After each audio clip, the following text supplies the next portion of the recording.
Lil Durk recently looks like he's made a complete life change. Just recently, he did a concert. He put everybody that died in Chicago. He put a picture of them up there to honor them, even people that he was enemies with, just to honor them. What do you feel about him converting? This is a guy that didn't do it in jail. You want me to be honest? I do.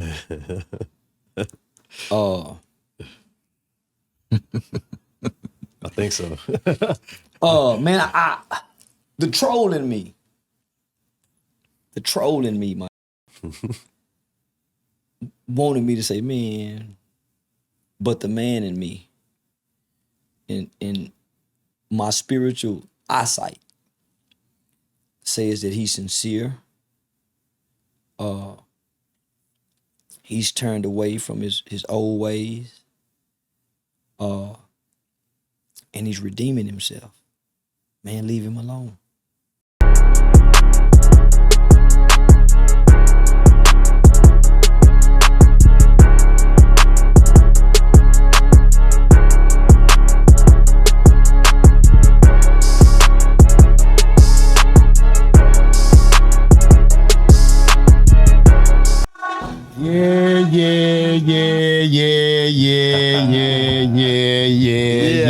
I saw the comments.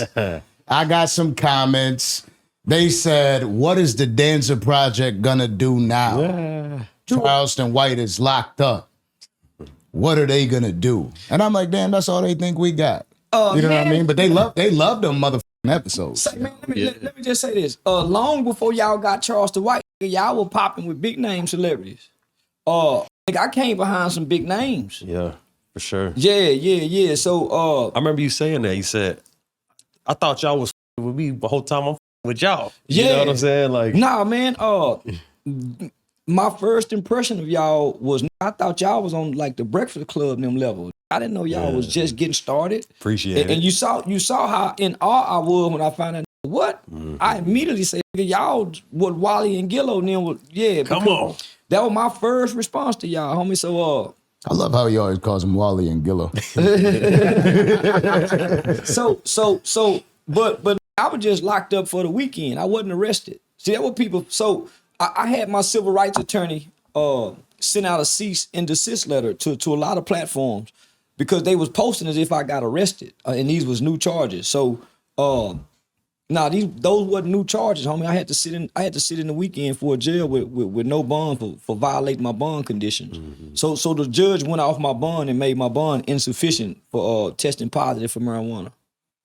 So what was that like being in there for a few days? It felt like I had done 7 years.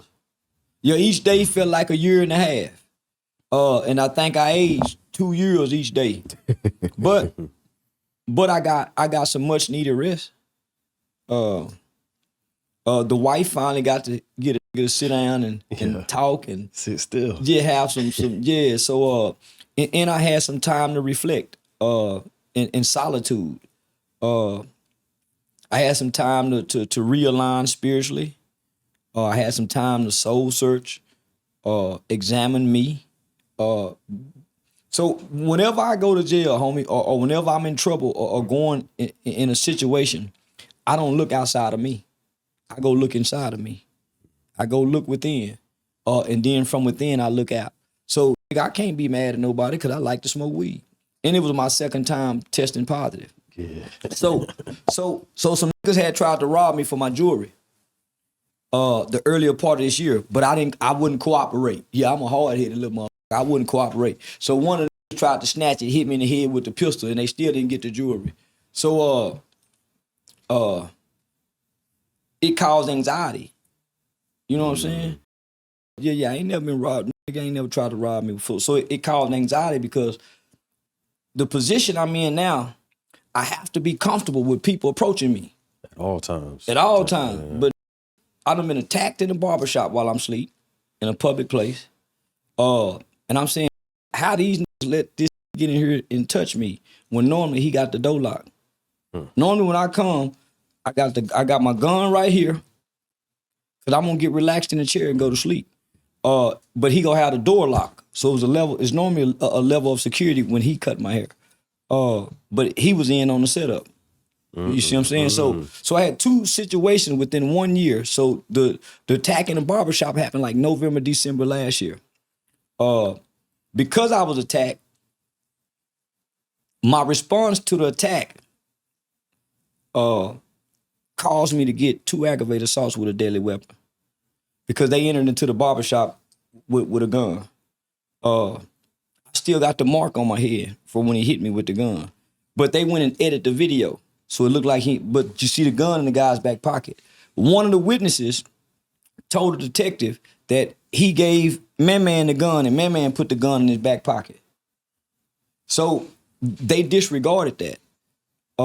So I've been attacked twice in 1 year. Typically I got weapons on me. So now that I'm out on bond, I can't carry no weapons. So I'm just a walking victim. That's anxiety. There you go. Automatic.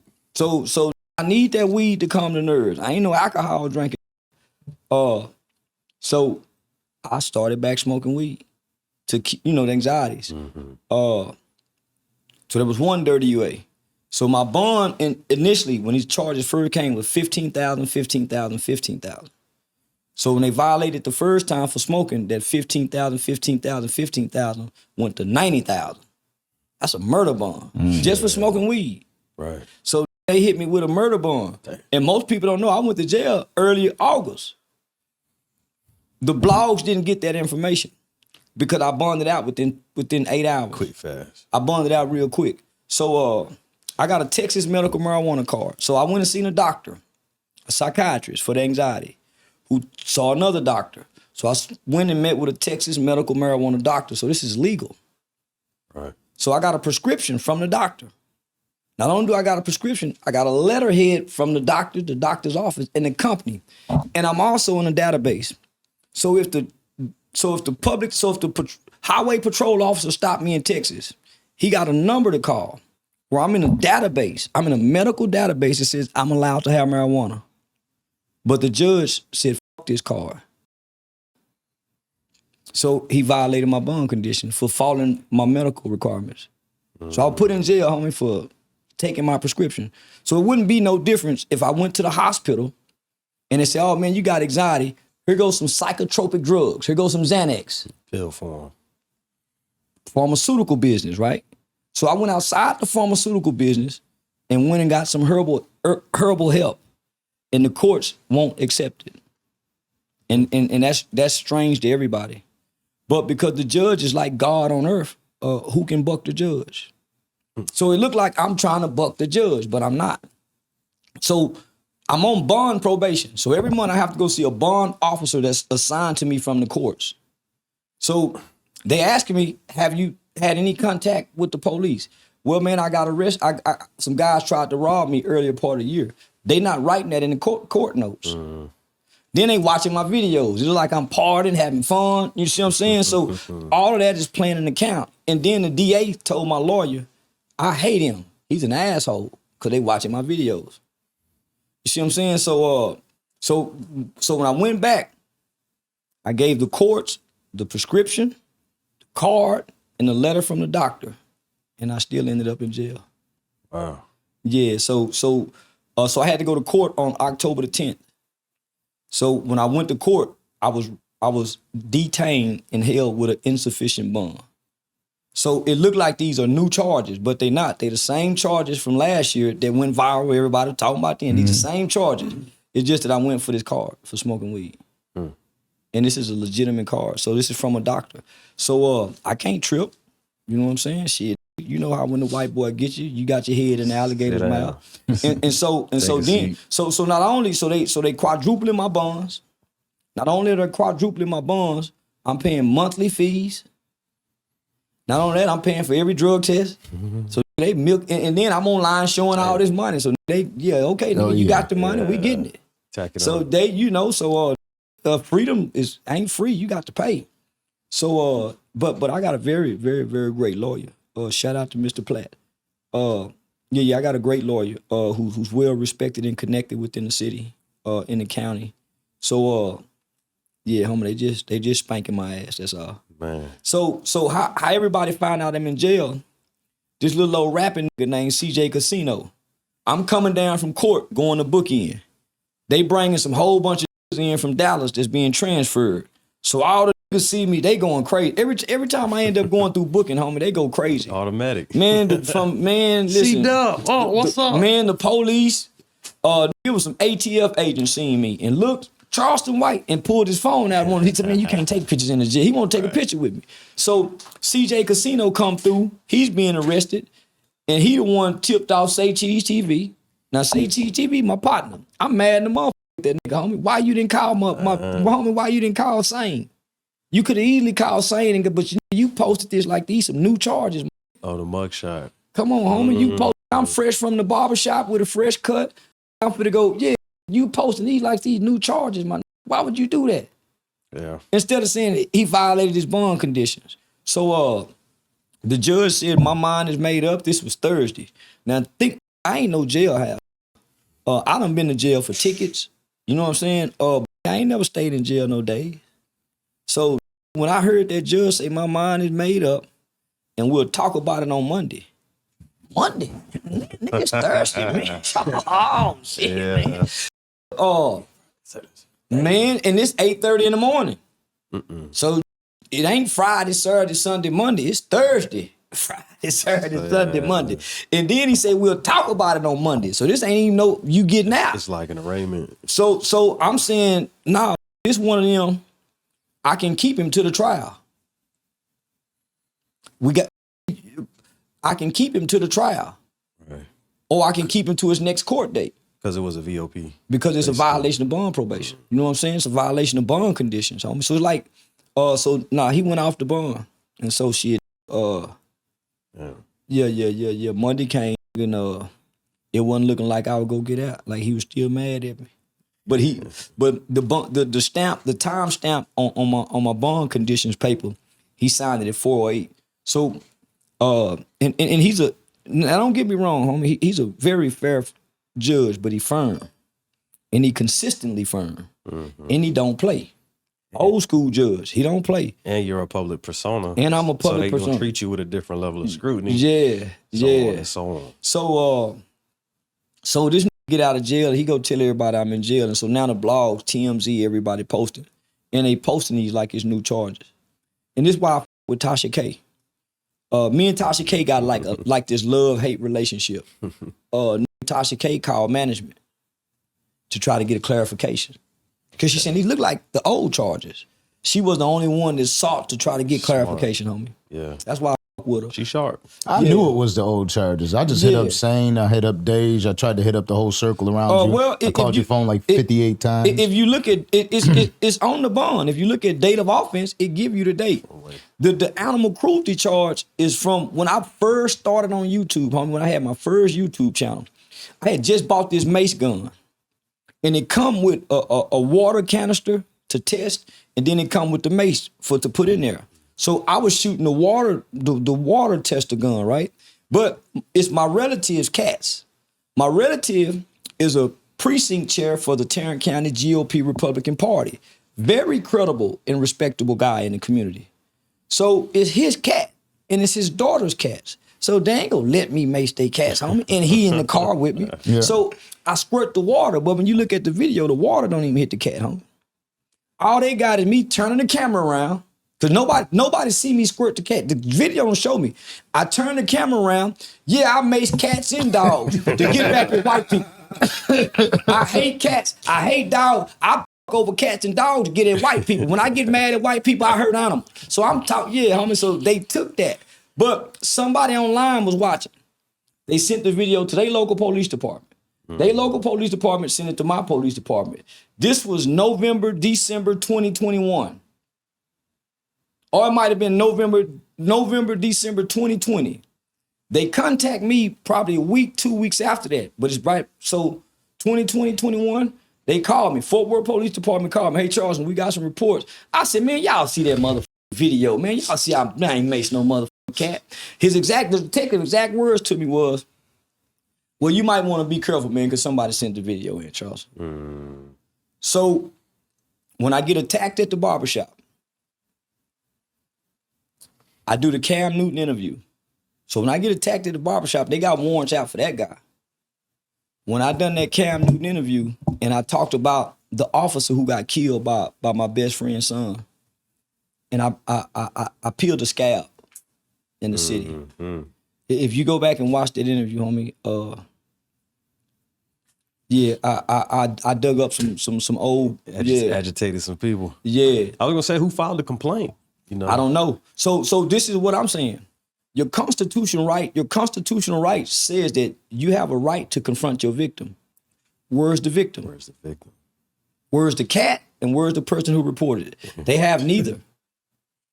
So they waited 2 years, homie, almost 3 years to put this animal cruelty charge on me. Initially, it started out as a misdemeanor.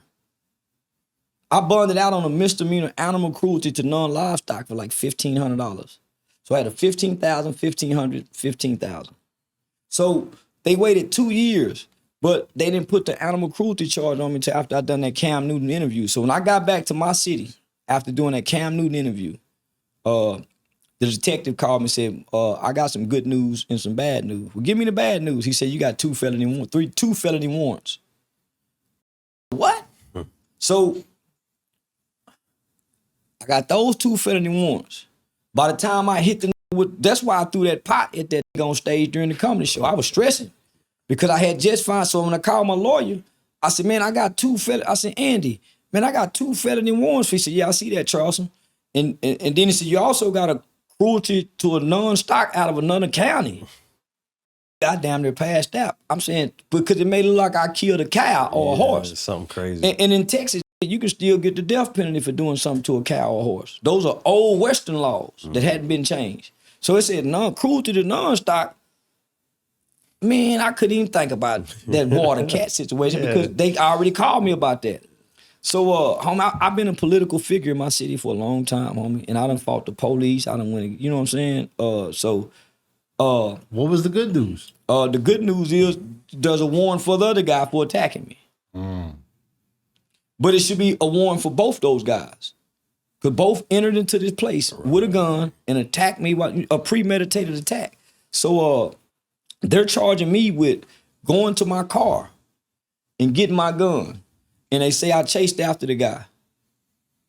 That's what they say. But I was just securing the premise because my wife was still there. Yeah, so they wanted me to be able to think logically after being attacked in my sleep. Imagine just being woke up out your sleep. It take a minute to start your brain. Absolutely. And I'm still dazed. So homie, they just fucking with me, but I can't trip. Yeah, I can't trip. But now you're home. Yeah. A lot of people were celebrating. I celebrate when people go to jail too, so I can't be mad. Yeah. I celebrate like motherfuckers they go to jail. But was there people in there trying to chop it up with you, trying to get game? Always. Did that feel good to be able to kick game with those people? Hell no. I'm a kicking game at the barbershop. I used to play jailhouse lawyer when I go to jail for tickets and going, what you here, little homie? So I've always been people run to play jailhouse lawyer. Yeah. But knowing when I go to jail, I don't want to talk. But for somehow, I'm always the center of attention, homie. It's always been like that since school. So everybody want to talk. The guards want to come by the door and talk and say, hey, man, you really messing with them girls? Was it 20 versus 1? So everybody want to talk. But nah, I don't want to chop game. So this is what they do to me. So when I got arrested for DWI 2 years ago, might have been 3. BET weekend, my first comedy show. I had just come back, but I had signed this contract with this cannabis company. It's called The Weed Spot. So they came to me and said, hey, we want to give you a product. I said, well, shit, man, make me some weed syrup. Make me some THC weed syrup. Because they was talking opioid crisis and how hemp and cannabis helps combat the opioid crisis. So I'm saying, man, we can get these off syrup and pills if y'all come up with some weed syrup that give you the same effect as sipping syrup. Yeah. So I met with the company. I met with the owner of the Weed Spot. Man, they got with some chemists, went into the laboratory, brought me a few things, let me taste it. I said, okay, make it purple. Well, they made it grape purple.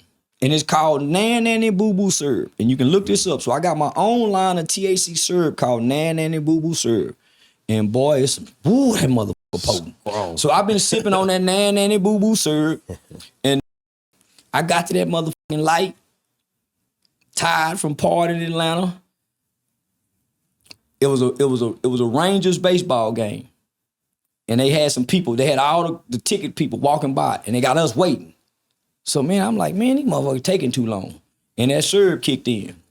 So I threw the keys on the floor, cut the car off, let the seat back. I'm just taking me a little nap till these people go by. I wasn't planning on going to sleep. I'm just going to take me, but that syrup had feeling good. Next thing you know, they were knocking on the window. And if they showed, so I had a Ruger 5.7. So now I lost my Ruger 5.7, 2 extra clips. I had edibles in there. I had a whole bag because I had just done my comedy show, and so I was selling that with my merch at the comedy show.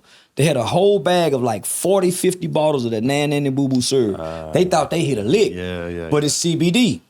You know, it's the Delta 9. You know what I'm saying? Mm-hmm. So, not the real. Yeah. So I didn't get charged with a pistol case.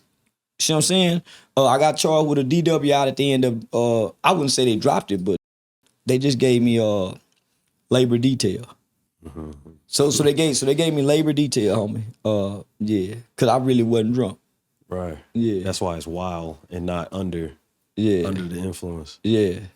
So let's get back to the timeline, right? You get out of jail. Yeah. Boom. You get shot 3 times. Or by three men. 3 men shot you. 3 different people. I get a phone call. Is it true? That's a bad motherfucker. Is it true? I'm kicking it with DJ. We're just having a regular ass conversation. Is it true? Is what true? It's got to be a scam. It's got to be a joke. They got to be doing a prank. I'm like, what is the prank? Well, Charleston got shot. I was like, I'm gonna call you back.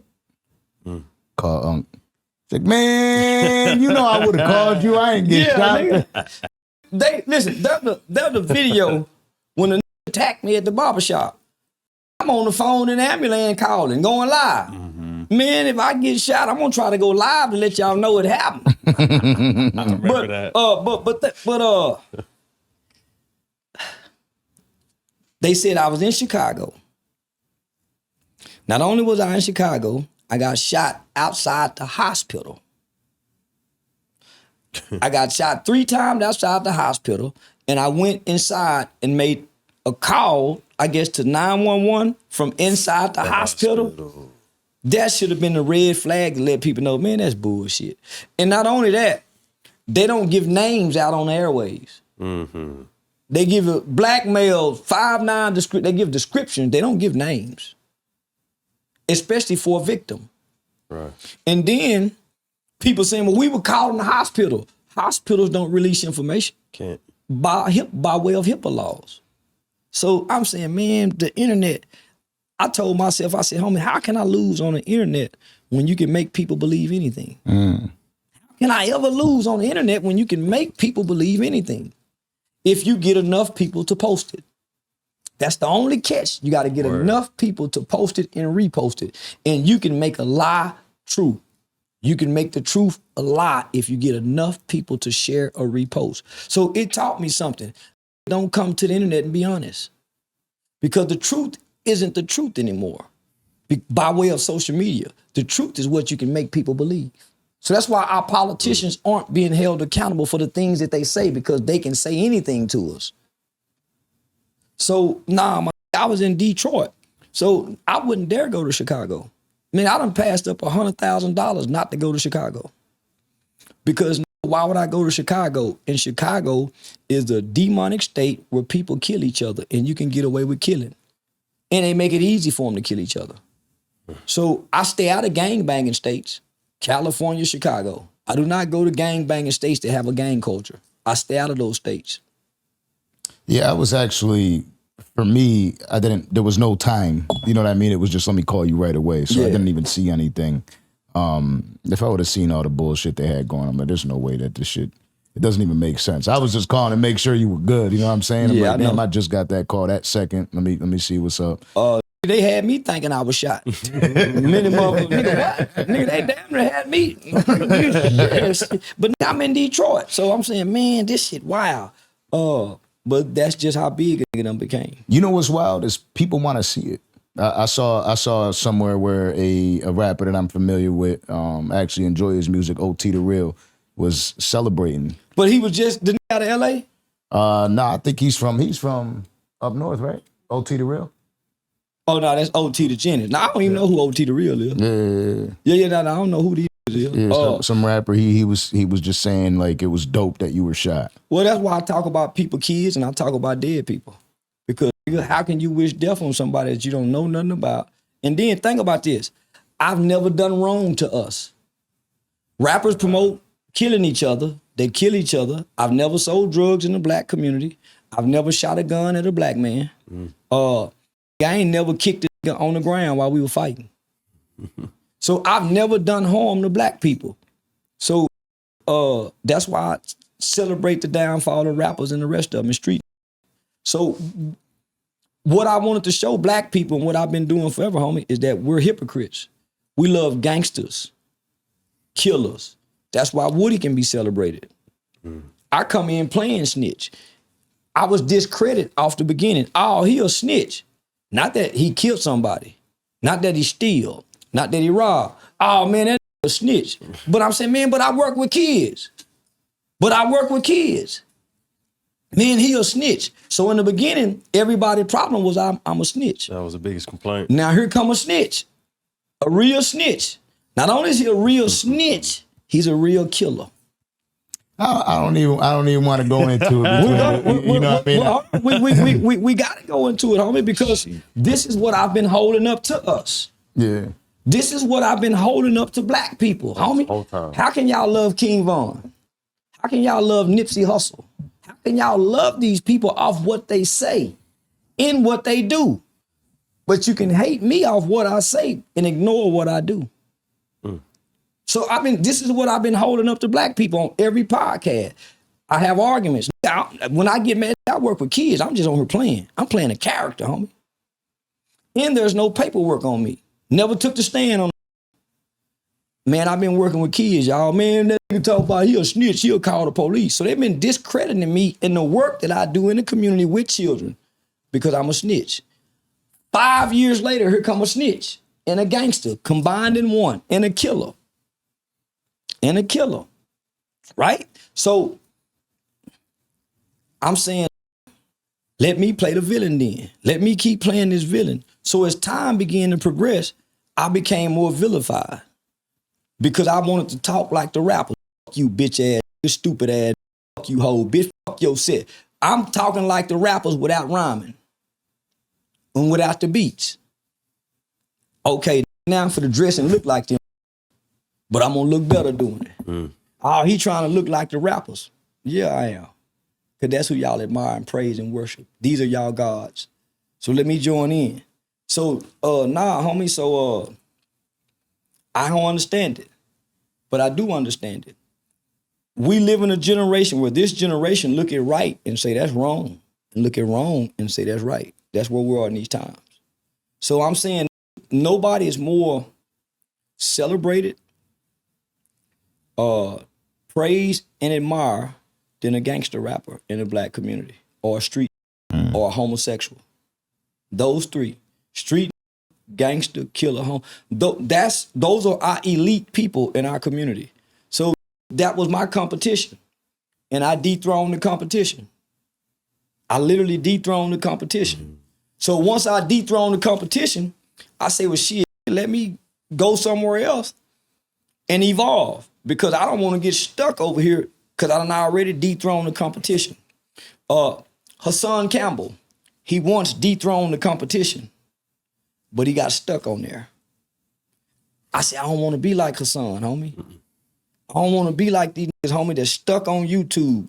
Bosco 100, the Nina Boys, homie, these were big names at one point in time. I didn't want to get stuck like them, homie, because I started paying attention to my fan base. Oh, man, you funny. Man, you need to be in a movie. Man, you need to do comedy. You need to do stand-up. So I started listening to my audience and evolving from their recommendations, their advice, their suggestions. Because I can't see me. I can't hear me. You know what I'm saying? I used to didn't think I was funny. Fuck you laughing at, bitch. I ain't no kind of nigga go on stage and try to make a bunch of po motherfuckers laugh. You got me fucked up. So, but they helped me tap into the gift. So I started evolving. So I evolved. Yeah, I evolved. And in the process, there come barriers, there's gonna come obstacles, enemies. They've been praying for me to lose since day one. So I sought the hate. I didn't come for the love. I did not come to the internet to be loved. I don't want to be liked. I don't want to be admired. I just want to be effective. And I've been very effective with the things that I've said, good or bad, right or wrong. And I don't give a damn about being right or wrong because I ain't hurt nobody. Yeah, I'm hurting some feelings. I ain't hurt nobody. I have no victims in my past. I have nobody who I have to look back to and say, man, I done something. No, the killer of the street got victims. I ain't got none, homie. I just got a bunch of hurt feelings. And I've been hurting these feelings. Talking about their daughters, the rappers can do it. So when a motherfucker try to say something to me, but y'all don't say nothing to the rapper, that's where I get them at. That's where they butts come in at.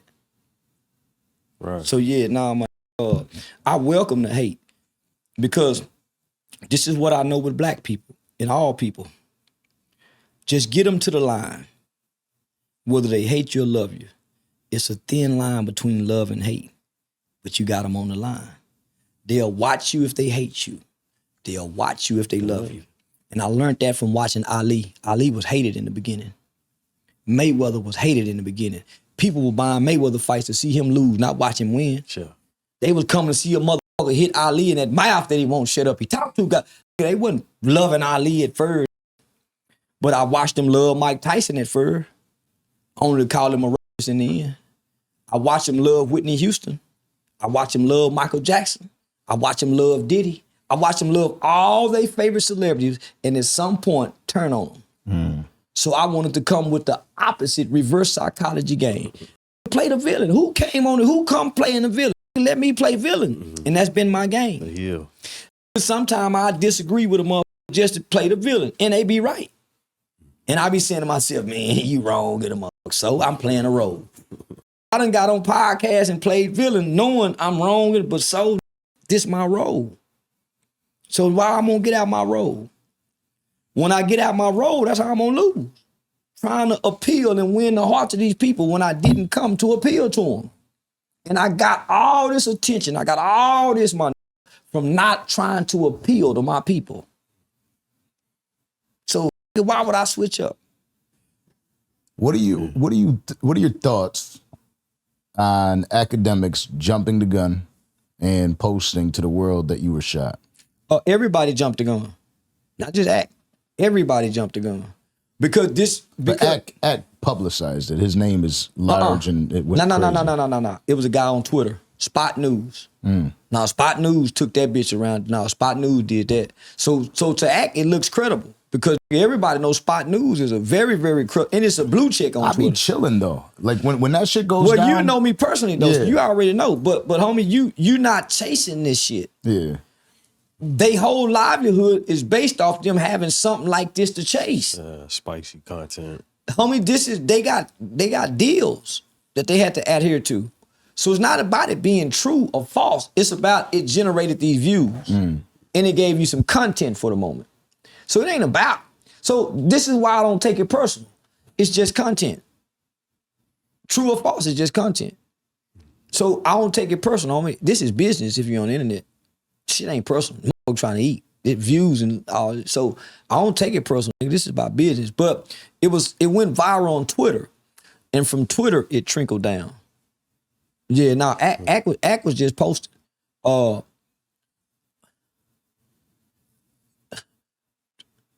Journalists used to have to have credible sources, homie. They would lose credibility by doing this. And for whatever reason, this group of social media influencers, they don't care about being credible because it's a it's a fix right then and there. I get paid right then and there. I got 100,000 views. That's what it's about now. Yeah. I mean, something that happened while you were away was this junkie goes on an interview and says some people pay low prices and they get that version of Orlando Brown. Everybody pay Orlando Brown. Real Life Street Stars had him signed to do $500 a week, and I paid him $5,000. Yeah, and then the criticism comes, oh, the Danza Project got that, and then I dropped the bomb of something that you told me to drop immediately, and me whooping his ass. I told you, and I drop it, everything goes, it goes viral again. They're like, oh, you're a bully. I'm like, first off, this junkie who's actually a junkie, who's actually on drugs, threatened my family in your house and wouldn't leave. Yeah. And wouldn't leave. And then I get the backlash, but then, so the real me comes out. A lot of people have said, Benzino was infamous for telling me, oh, well, Charleston White's getting in your head. I'm like, the shit that you seen it when you were in Buffalo, right? This is who I am. It's who I've always been. You and your whole little crew like to fight. Yeah, man. Him and all his little childhood friends, nigga, all them got fighting attitudes. And they fight quickly. His whole little clique. But it's the tough guy New York persona that all of them had. Yeah. Not just you absolutely. Yeah. And it just pissed me off because I said, this is following the false idol. This guy is lying to you. He's actually a junkie. And we're following a junkie. Right? So we're sitting there, I'm watching thousands of people on the internet just, oh, he's been right all along. He's never been wrong. The guy follows rumors and he takes them as his own. I was there and I seen it and I know what's going on. And then he contradicts himself all the time. But people just buy into that junky bullshit. That nigga said Bow Wow had some good Boosie. Mm-hmm. That said that himself. He done said he done had sex with some big name men. So who believe in this? And then I see the comments saying, oh, well, Danza allowed Charleston to make fun of Orlando Brown being sexually abused as a child. Little do they know that I've got requests to do interviews from people in his family, in his inner circle. I got videos that he's lied about that. So he's lied about being sexually abused and he uses that to gain clout and gain money.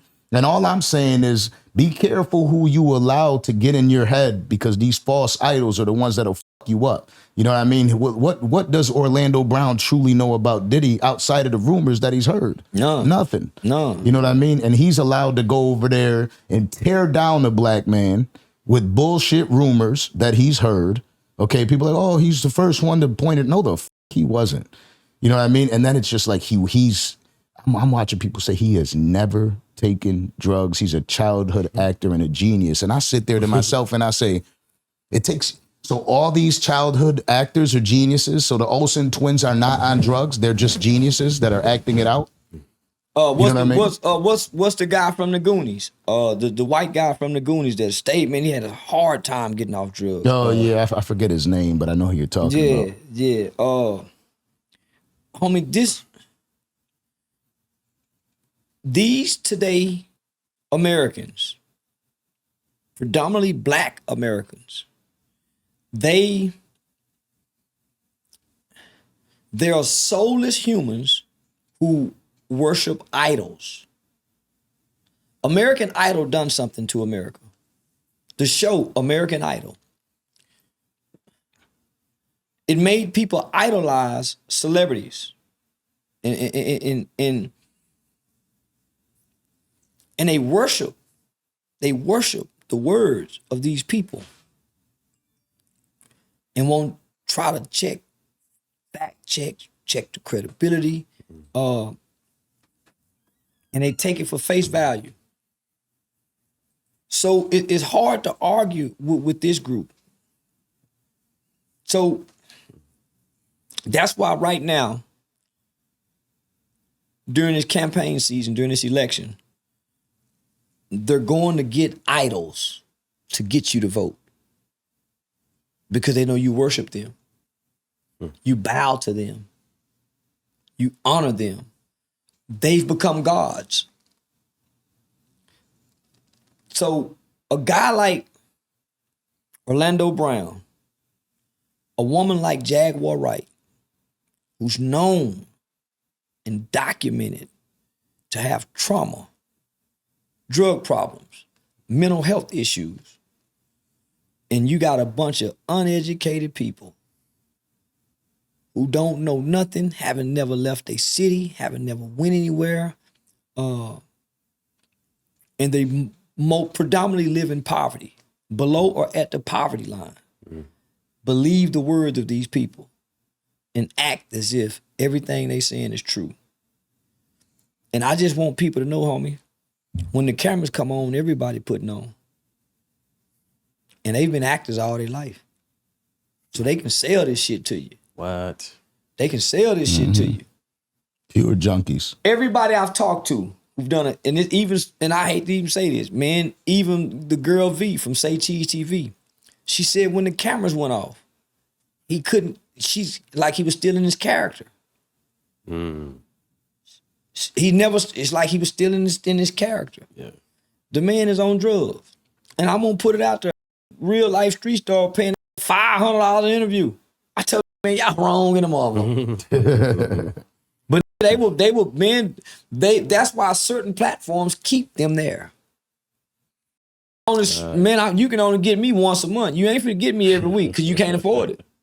That's why you keep seeing these reoccurring real life street stars because they was getting them $500 a week to buy drugs.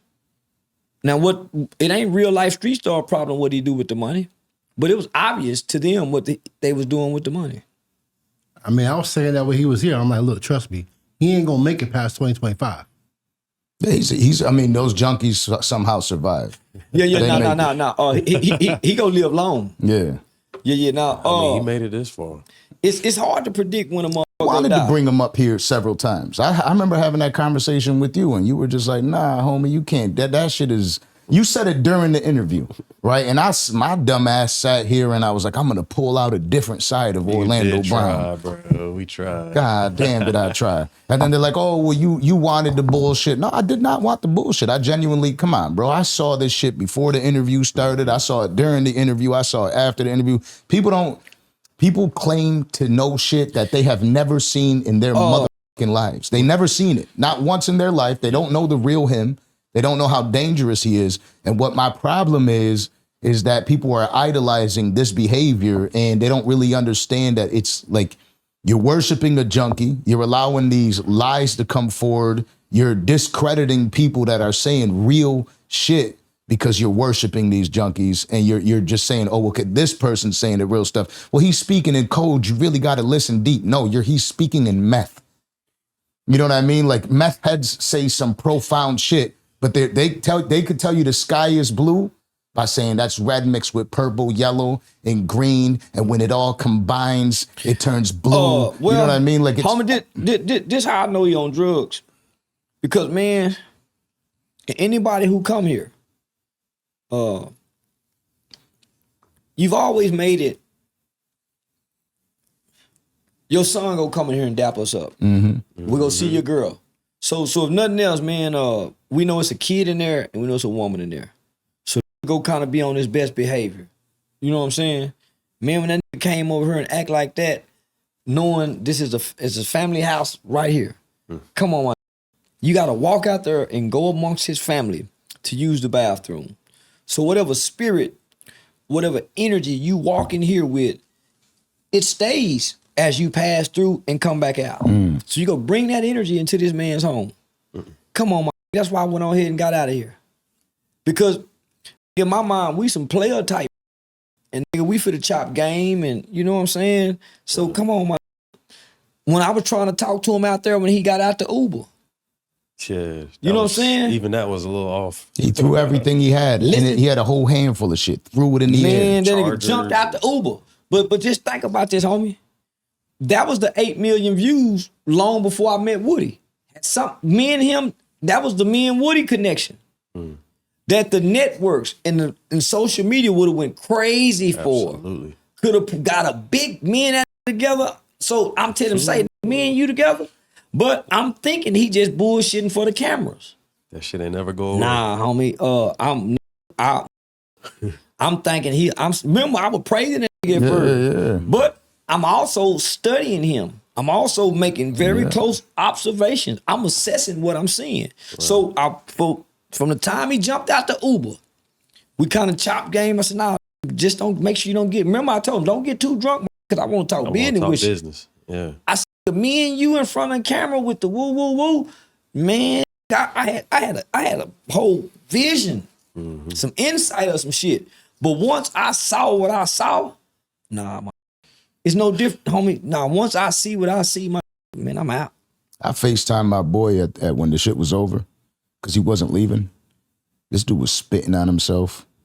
In here, you know, I had the carpets redone and cleaned because he was spitting all over himself on the floor. I'm like, this dude gotta go. You know what I mean? You gotta go. Whatever it is that you got going on, whatever demons you're battling, you can't battle those demons here. Your woman almost had to get a weapon and get him out of here. Mm-hmm. Yeah, because he wouldn't leave your household.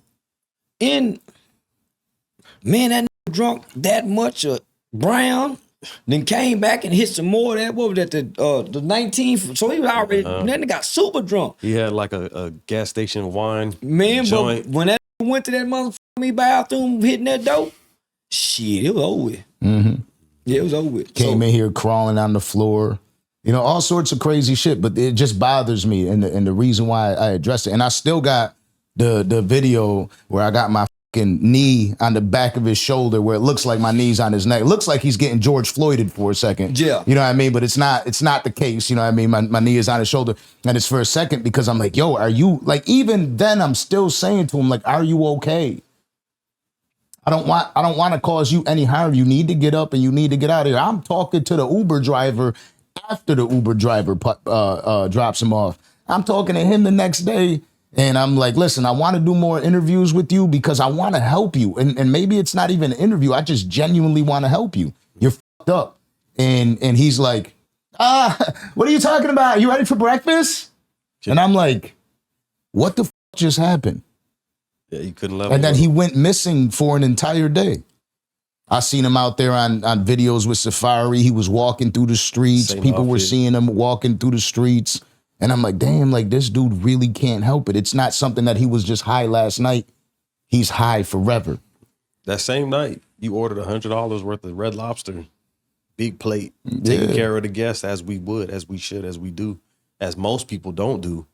And he didn't want nothing. He didn't want to look at the food. Yeah. That let me know. I made him take that shit with him, though. You're not on any type of Yeah, I was like, you need to eat some motherfucking food.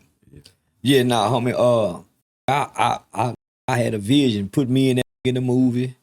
Uncle and nephew, man, me and that would have been a hit. And he could do it too if he put it, if he put some effort to it. And he could have taught us about how to act. Yeah, his experience, his qualitative experience, homie, of being a child actor. Priceless. Man, growing, homie, he could have sowed so many seeds into new actors, into new, nigga. So once I see what I see, I'm gone. I'm out.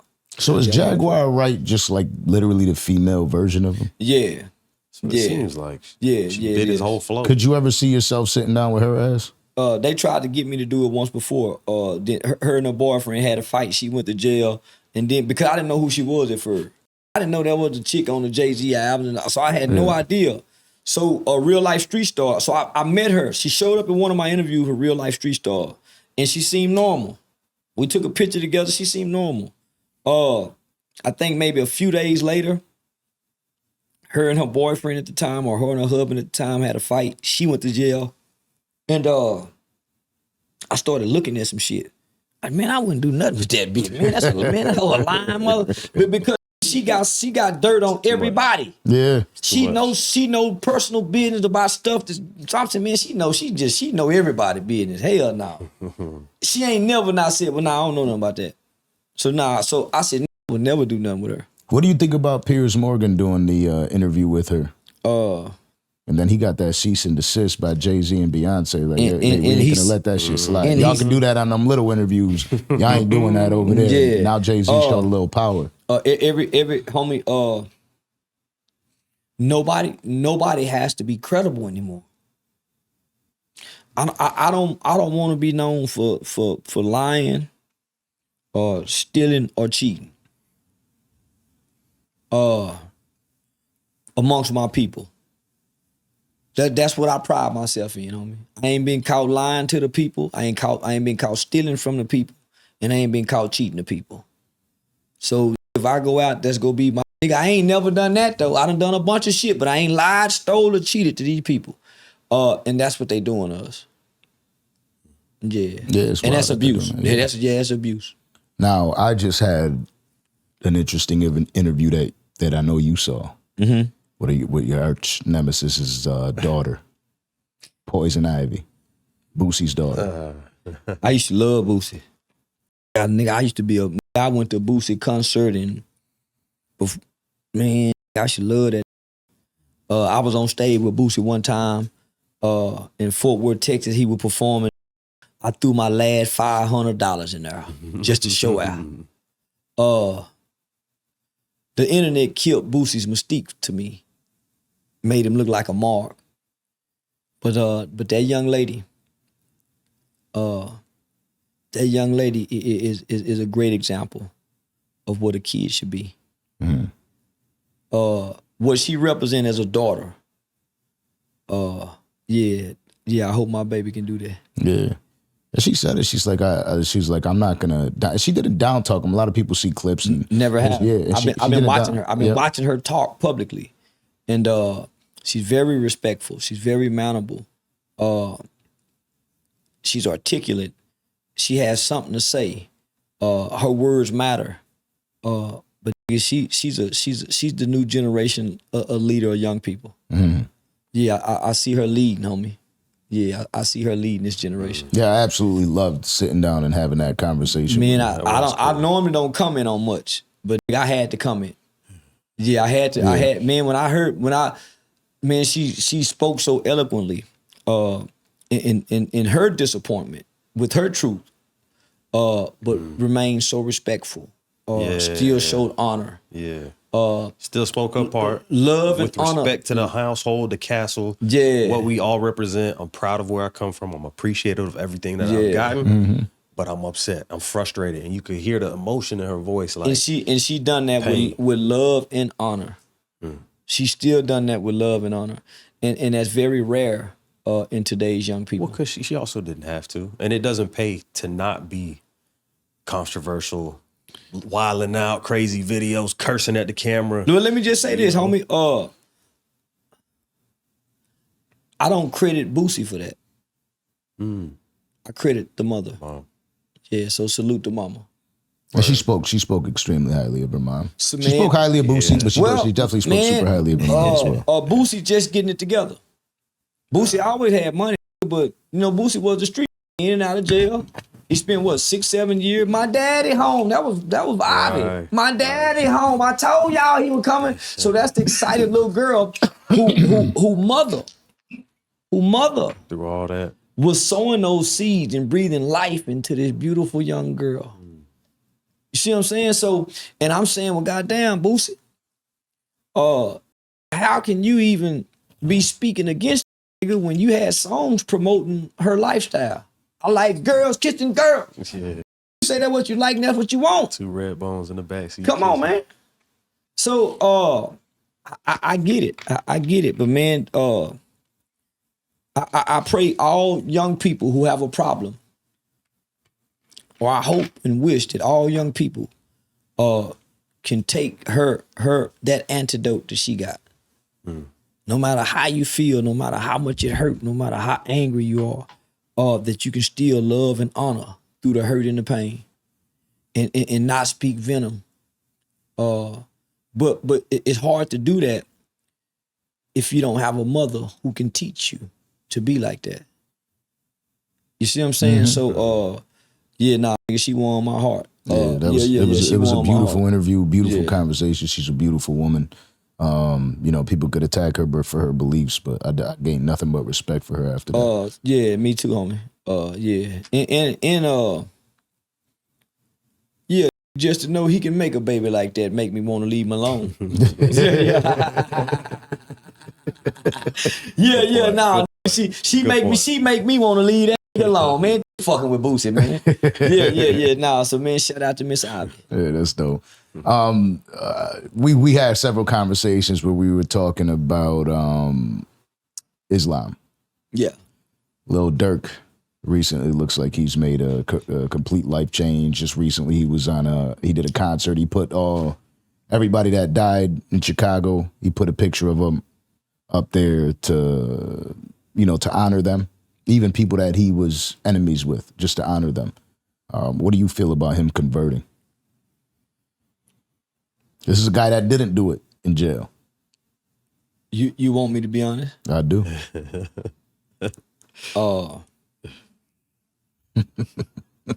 think so. Man, the troll in me, man, wanted me to say, man, but the man in me, in my spiritual eyesight, says that he's sincere. He's turned away from his old ways. And he's redeeming himself. Man, leave him alone. I want to troll him. Man, all that. Mama Duck said her son's still dead. But I'm saying, man, what more can you ask for from a young man that feel like, man, I know better now, so I'm going to do better. And this is a step that I want to make. And he done it on the world stage. Not only he's showing you in actions. He ain't on the podcast talking about how he done changed. He ain't talking about, he's showing us. He done been to rehab. He's converted and submitted to Islam. Treating his lady right, apparently. Man, homie, so I said, man, you gotta honor that young brother. And then I want to King Von, but when I see that, that's a guy you've seen make a complete 180-degree turnaround. Because if you turn 360, you turn back to the old ways. Yeah. 180, you turn away from. So he made a 180, homie. He didn't make a 360. He made a 180, and it's evident in how he's living his life. What more can you ask for from a young person? When I was 14 years old, homie, I wanted to kill. I just didn't. I participated in the killing. When I was 15 years old, I wanted to kill. I joined the gang. I thought, boy, when I get out, I'm going to be one of the hardest Crip members. When I was 16, I wanted to kill. I wanted to gang bang. Not that I wanted to kill, but I wanted to murder on my own. I feel like that was his murder. When I was 17, I wanted to be forgiven for participating in the killing. But I didn't know how to be forgiven. When I was 18, I was forgiven. I met my victim's family. And they told me in court, they read a letter to me, they forgave us. I got to hear the words, I forgive you, from my victim's family. When I was 19, I had no desire to hurt nobody. So it took me a minute to grow.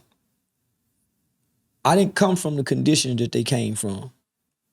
So I say, man, what if King Von would have still been alive? Would he make the same transition? Probably so. Because Durk was a leader. So I've seen other young men out of Chicago, other people. So homie, I ain't got nothing to say about him. I salute the transition. I got the utmost respect for what he did at the concert the other night.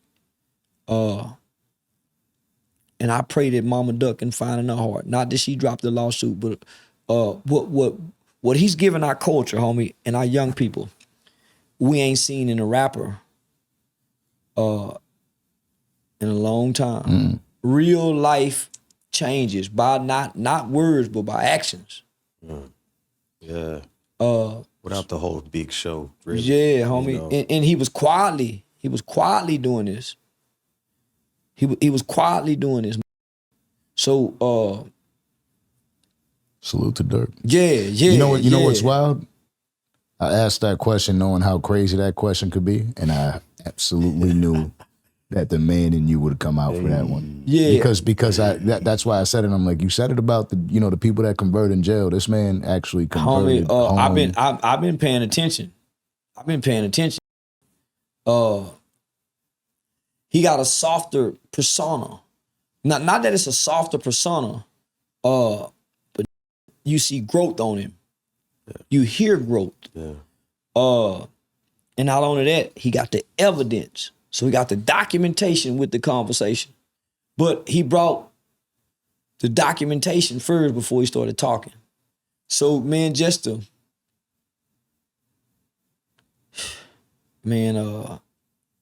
yeah, I ain't want, man, I want to be mean. Yeah. Nah, I would, because I don't like a few of them niggas. But I never liked Durk. But nigga, I got a soft spot for that because I've been watching the last year or 2 years. Adin Ross, damn, this him calling right now. Adin? Yeah, this Adin's manager. Say, Top, give me like 20 minutes. Okay. I'm doing a live stream and I'm finna say this heartfelt thing with Adin. I'm speaking so highly of Durk, I got tears in my eyes. But let me call you right back. All right, bet. Man, Adin shared something with me. He tried to get me and Durk to sit down. And maybe I shouldn't repeat this. But they was together not too long ago. And he said, man, I'm gonna be talking to Durk. And would you sit down with him? I thought about it, then I had said, yeah. But then when I hung up, I said, man, I wouldn't sit down with that man. But I started paying attention. I really started paying attention to the kid. First, I saw how he corrected. He began to try to right his wrongs with his young lady. Mm-hmm. Then I started watching him do things in the community with other elders from the Islam community. And then he quietly disappeared. Yeah. Then he resurfaced. And when he resurfaced, it's like a new man had been resurrected. It's like a new man. So I can see this. So, but the troll in me, the internet Charleston still want to, with the King Von shit. Yeah. But man, I'm watching this kid. I'm watching this guy. And so 2 years, year and a half later, I'm saying, man, that's a new man. That's a new man. So let the old man die. Mm. He done put the old man to rest, and a new man has risen. And this man, with all the influence that he had when he was working on the dark side, imagine what he finna do now. Yeah, powerful. You see what I'm saying, homie? So this is a new man, and it brings hope.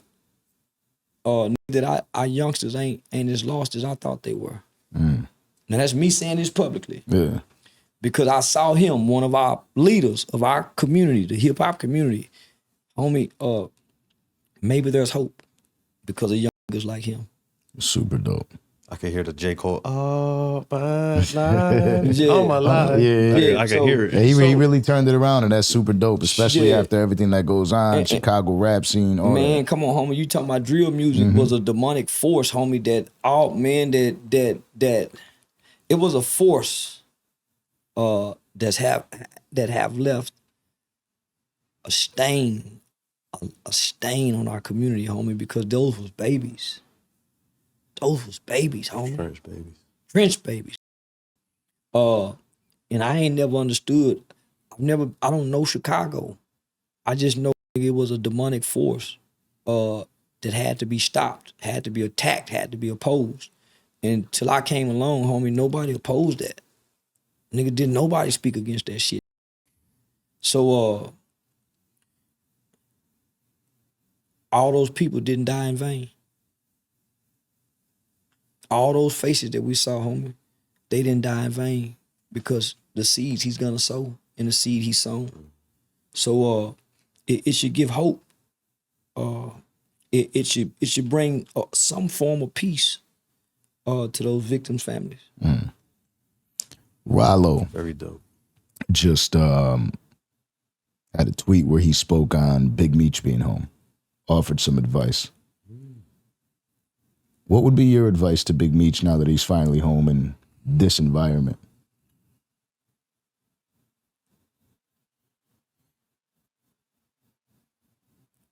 Don't run to the internet. Yeah, don't be so quick to run to the internet. Yeah, put your son back out there on the screen and let him tell the story in his acting skills. Yeah, put your son back out there and let him talk for you with his acting skills. Put more people in a position because you've been putting people in position your whole time. So you in a greater position to be bigger than what BMF was before you left. It'll never be another BMF, homie. It'll never be another group of black men that could ever accomplish what Meech accomplished on his own. But you can be bigger than what Big Meech was with BMF. Big Meech after BMF. And what your son have been able to do with his acting career. Nah, man, him and 50 need to sit down and put them stories on the movie scene. Yeah. Don't give it to the podcasters. Don't come and give it to the internet, homie. This ain't the same world. These ain't the same people. These aren't the same minds. So they can't appreciate that.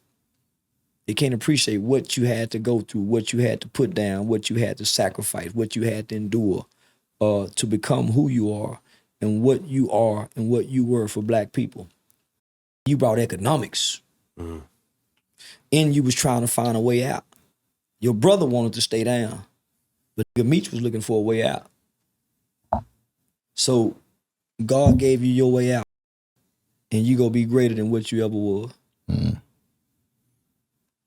Yeah. Fire. I like what you said. You said don't run to the internet. No. Because two very different people and histories, but like when BG got out, they clowned him. He ran to the internet. And they made him a joke. He ran to the internet. They didn't give him the respect that he coulda, shoulda had he kept it laid back and rolled out and got caught up. That's what hurt Wallo. And that's my running to the internet hurt Wallo. But me and Wallo was in Atlanta when he first came home. He was still in the halfway house then. He had just bought his Maybachs. And we was at a store. We was at the gas station. A nigga come out the store and see Wallo. God, what's up, Wallo? Man, you the realest, man. God damn, you the realest nigga ever live. Man, God damn, Wallo. And then he said to me. He said, man, what's up? God damn, Charleston, man. You fall, man. Let me get a picture. And that Wallo up. I'm the realest, but you go take a. So he was like, well, shit, I'm coming to the internet. and that's what hurt. That's what hurt my in the beginning. Yeah. That's the tough part with a lot of the people on the internet and run into it. Well, homie, these are real street guys. And street guys don't do well on the internet because the internet is a place full of weenies and boys and fake accounts. Yeah, homie, and anybody got a voice. Anybody can say something. So you got kids typing, you got everybody typing, you got bots saying shit, you got AI robots saying everybody, and you don't know what's what, and you on here trying to keep it real and be real. Keeping it real and being real is not for the internet, it's for the streets. So that's where these getting this shit twisted. Homie, you don't keep shit real on the internet. This is about content. Learn content creation. Stop trying to come with the truth. Even your truth have to be dressed up in a form of content. True. That's why you have to have a spectacular title with a thumbnail. Give a damn about the truth. What's Shout your out title Vision. and what's your thumbnail? Right. It's real. Damn. I ain't been single in a long time. I think we need to wrap this up. Last time we were tired. A lot of people like, No.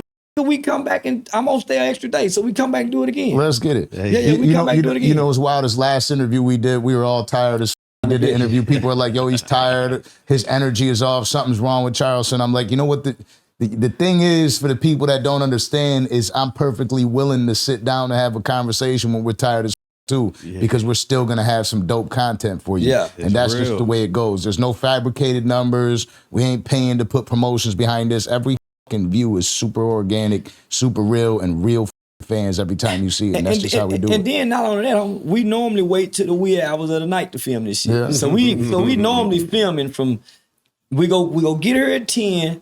We might not start filming at 11, 12, and we through by 2. Yeah. So nah, homie, they get the best of me over here. Yeah, homie, they get the man with a convicted spirit over here. So it's hard to bring the character to this platform. It's hard to come over here and bullshit with y'all. For one, y'all kind of too professional. So that's why I was up about Orlando Brown. How can you can when you come here, you can feel the energy, the vibe, and then y'all not playing for clickbait. Y'all not playing for the internet drama. Y'all really trying to get an understanding where other people can get an understanding. Right. You know what I'm saying? Or y'all trying to get somebody to y'all bringing out the man, not the entertainer, not the character. So I done seen celebrities get over here, even Boosie and them, homie. Y'all bring out the best of the man. Now you done had a few folks like Benzino and Atlanta, but for the most part, y'all evoke a good man or a good woman in your dialogues over here. Right. So I don't want to come over here and bring anything other than that. So I come over here with the mindset, okay, open up. So at times I'm vulnerable over here. Yeah.